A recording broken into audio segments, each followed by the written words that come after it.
I'm Roger and James here, founder of DisKingdom Podcast. In this episode, we're going to be talking about all the kind of the cool things coming to the Disney parks in 2018. Quite a few different things happening.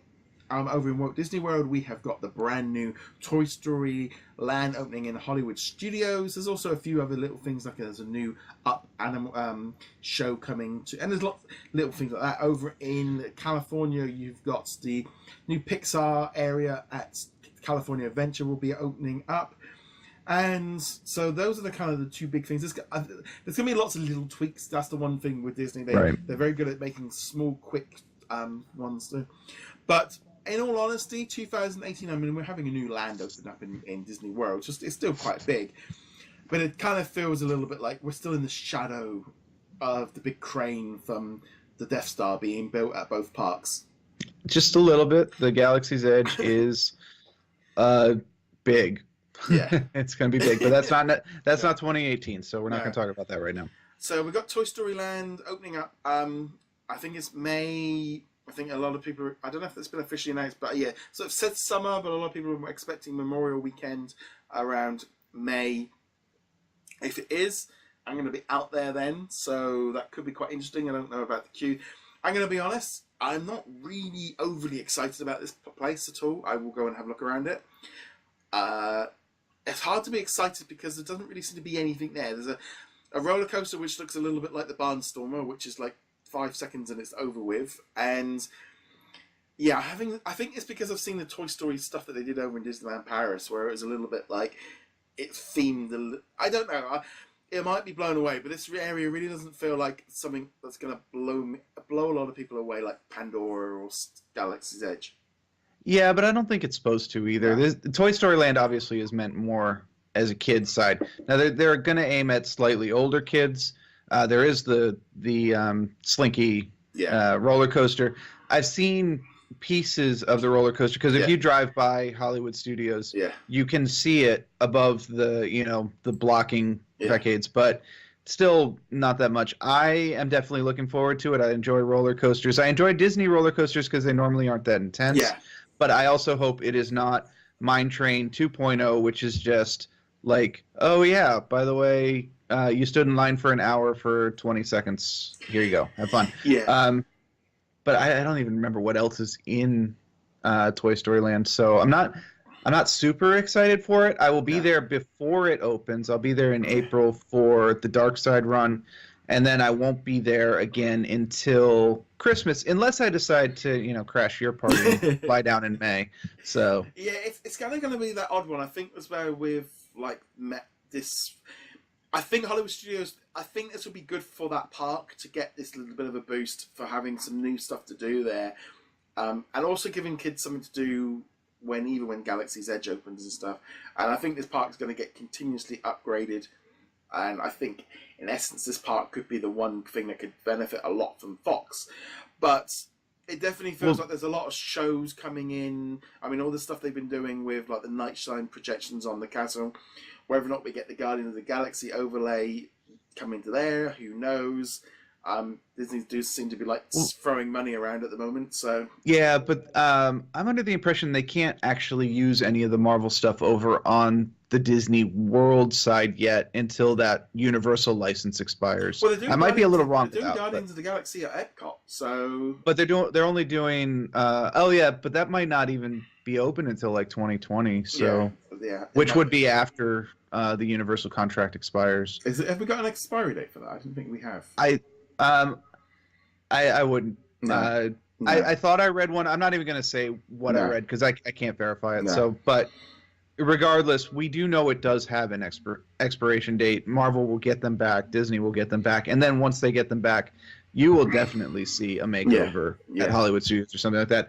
I'm just going to really quickly add on to this for the Toy Story Land is that Hollywood Studios definitely needs to have something open right now because between closing the Great Movie Ride and then that whole section where Galaxy's Edge is going to be put in, Hollywood Studios right now is the least interesting park to go to. It's got some cool rides, but like once you've done them, you're like, all right, so what else is there to do? No, Well, but we're it's actually going. interesting because as we've been like planning a holiday, we have I've literally said, right, okay, we need to look at Hollywood Studios as maybe in a park we go in the afternoon. Maybe we have a lazy morning. We maybe do Boggy Creek or go to a water park and then go into the park because half of it's gone. And if you're not doing Tower of Terror and Aerosmith, there's not a lot left. You know, you've got Star Tours, The Beauty and the Beast, Toy Story Mania, and Muppet Show, and there's not, you know, the main thing is really to go in and see Fantasmic and the Beauty and the Beast show and things like that. But it does have the Frozen sing along, which is actually extremely entertaining. So yes, so it's kind of I will go in there, and obviously Toy Story Land will help go in there, but it's not. It's and the trouble is that's the trouble with that park. It's become the couple hours and dip, bin and gone kind of thing. So, but then over in California, we're getting the new Pixar Pier. That's the Incredibles coaster, which literally closed down this week, is being rebranded to Pixar. I think they're retheming a few little things around that area. So not really new attractions. I think they're just giving that an overhaul. But I don't think there's any other attractions opening up at all over that side next year, is there? no, it's just the rebranding of Pixar Pier, which is fine. I hope they go in, they kind of do some necessary maintenance on that stuff, which some of those rides have been around for a little while now. But yeah, just take out the Screamin' coaster stuff and throw in Incredible coaster. What am I thinking of? The things you actually sit in, the roller coaster itself, and that'll be fine. It's only going to be closed for, I don't know, 4 or 5 months, so it's not that big a deal. It does mean that I will not get to go to that because I'll be there in the end of January for Disneyland, but oh well. It's that's one of the things that increasingly people need to be aware of at the Disney parks is they're updating stuff, they're changing stuff, and you might kick and scream and go, why is my Twilight Tower of Terror suddenly Guardians of the Galaxy? But that's just the way it is right now. So I mean, we've also got Toy Story Land opening up in Shanghai as well in 2018.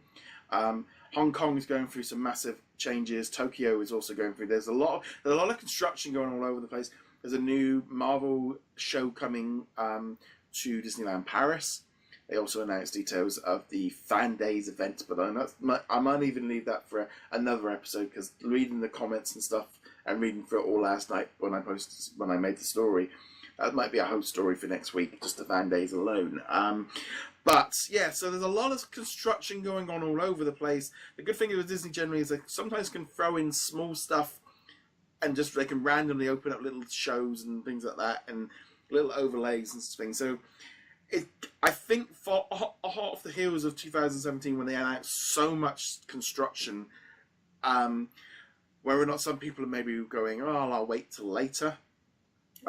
Personally, it's like that thing of, it's like for us, we haven't, by the time we go this year, it would have been, I think by the time we go, nearly like 4.5 years since we were there last. We got new attractions, we got Pandora, we got Volcano Bay, we got things to do. There is a lot there.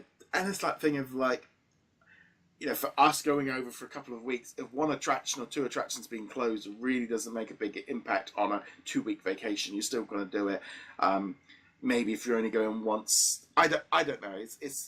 I think reg locals and stuff maybe look at it slightly different. But if you're going there on vacation, you might be like, well, I'll wait till next year when everything's opening. But there's still so much to do there. Yeah, I have a very different perspective. I'm not a local, but I go there at least a couple times a year. Last year, 2017, I went several times. Thanks to D23 going out to Disneyland and doing multiple marathon 5K, 10Ks, not marathons, and then going for both Christmas and Halloween. It was just like, not doing that again. But I still will be going multiple times because I'm still doing the 5K, the 10K, doing Christmas and stuff like that. And so it's very different for me because I can be like, you know what, I rode the river, the Pandora River ride last time. I don't need to ride it this time. And it's very rare that there's massively new stuff there for me. So it's I go for different reasons. But like you said, it's been several years since you've been, so there's a lot of new stuff. Yeah, it's definitely, and also for us to kind of go, it's a massive, it's a 2-week vacation. You know, it's not something that you can do regularly for most people. Because, I mean, my dad always said it's supposed to be a once in a lifetime holiday, and you've kind of definitely done it more than that. He just laughs about the fact. I said, well, it's your fault for taking me when I was a kid and gave me this problem in my head. It's a very big problem. I mean, yeah, it's one of those other things. This is how we choose to spend our money and our vacation time, is doing stuff like this. Whereas, you know, we could be going, you know, to the Netherlands or, you know, any other sort of. Well, I mean, this is it. I mean, you know, we've had different vacations, we still went on annual holidays. We went to Mexico a couple of times. We went to Dominican Republic. We've been to Greece. And, you know, we have had other holidays because, I mean, I've had a couple of little trips to Disneyland Paris in this, you know, to kind of, and I've already said that next year we'll do a Disneyland Paris trip because it'll be my little top up. So that will be a two couple of day thing, but. You know, there's lots to do, lots of stuff coming up this year, so we'd love to know what you are excited about.